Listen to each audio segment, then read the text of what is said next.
ili aishi milele na viumbe vyake alivyoumba kufurahi. Sabato, ishara takatifu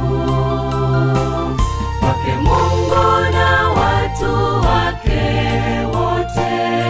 Kuna juhudi kwa haya maisha, ikiwa twahitaji mema inabidi tuwe na juhudi katika kazi. Hivyo hivyo kwa maisha ya kiroho, mpambano ni mkubwa. Mwema